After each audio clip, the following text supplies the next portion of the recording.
আজকে এমন কিছু নিয়ে কথা বলবো, আশা করি আপনারা সবাই একটু মনোযোগ দিয়ে শোনার চেষ্টা করবেন।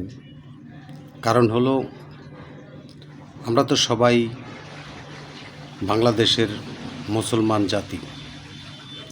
বিশেষভাবে অন্যান্য ধর্মের মানুষ যারা আছে, আমার জানা শতকরা 10% থাকতে পারে। সেই জায়গায়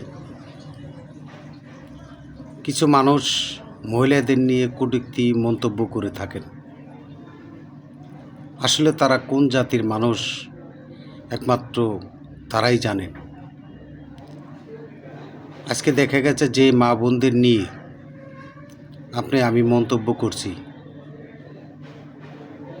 তারা তো আপনার ঘরের স্ত্রী, আপনার ঘরের মা, আপনার ঘরের মেয়ে, সবাই তো আপনার ঘরেরই একজন। কেন তাদেরকে নিয়ে আমি মন্তব্য করতে যাব? আর কটূক্তি মন্তব্য করার আগে নিজের একবার ভাবা উচিত, আসলে আমি মা জাতিকে কেন কলঙ্ক করব, কেন কলঙ্কের দাগ লাগাবো? এটা লাগানোর আগে একবার একটু ভাবা উচিত ছিল।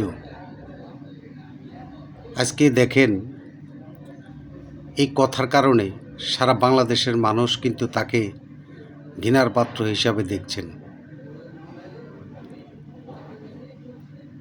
একটা মানুষ যখন ভুল করে বা কিছু একটা করতে যায়, তখন কিন্তু তেমন একটা ভাবে না, তখন খারাপটাকেই তিনি মনে করেন যে না, আমি এটাই ভালো কাজ করছি।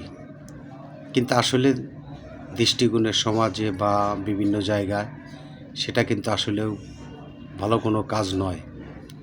সমাজ পরিপন্থী, আইন পরিপন্থী সেই কাজগুলি তিনি করেছেন বা জাতিকে বিভ্রান্তর দিকে ফালিয়ে দিয়েছেন। এই বিভ্রান্ত করার আগে তার একবার ভাবা উচিত ছিল। নারীদের কর্মঘণ্টা 8 ঘন্টা, 8 ঘন্টার জায়গায় 5 ঘন্টা করতে চেয়েছেন। এই যে মনে করেন একটা মানুষের ভিতরে একটা বিভ্রান্ত তৈরি করে দিয়েছেন। কর্ম করা তো কোনো দোষ নেই। নারীরা সবসময়ই সব জায়গায় শিক্ষার আলো দিয়ে থাকেন। যে মা আমার ঘরে থাকেন, সেই মাকে সন্তানকে শিক্ষা দিয়ে থাকেন। স্কুলে যারা টিচারি করেন, তারা কিন্তু ছেলে সন্তানদের শিক্ষা অর্জন করে থাকেন। তাহলে এই মা বোনকে নিয়ে কেন কটূক্তি মন্তব্য আমি করব? প্রয়োজন আছে বলে আমি মনে করি না। তবে এই কথাগুলি কোন দিকে যাচ্ছে, কার ক্ষতি হচ্ছে, কার লাভ হচ্ছে, দেশবাসী ভালো করে জানেন।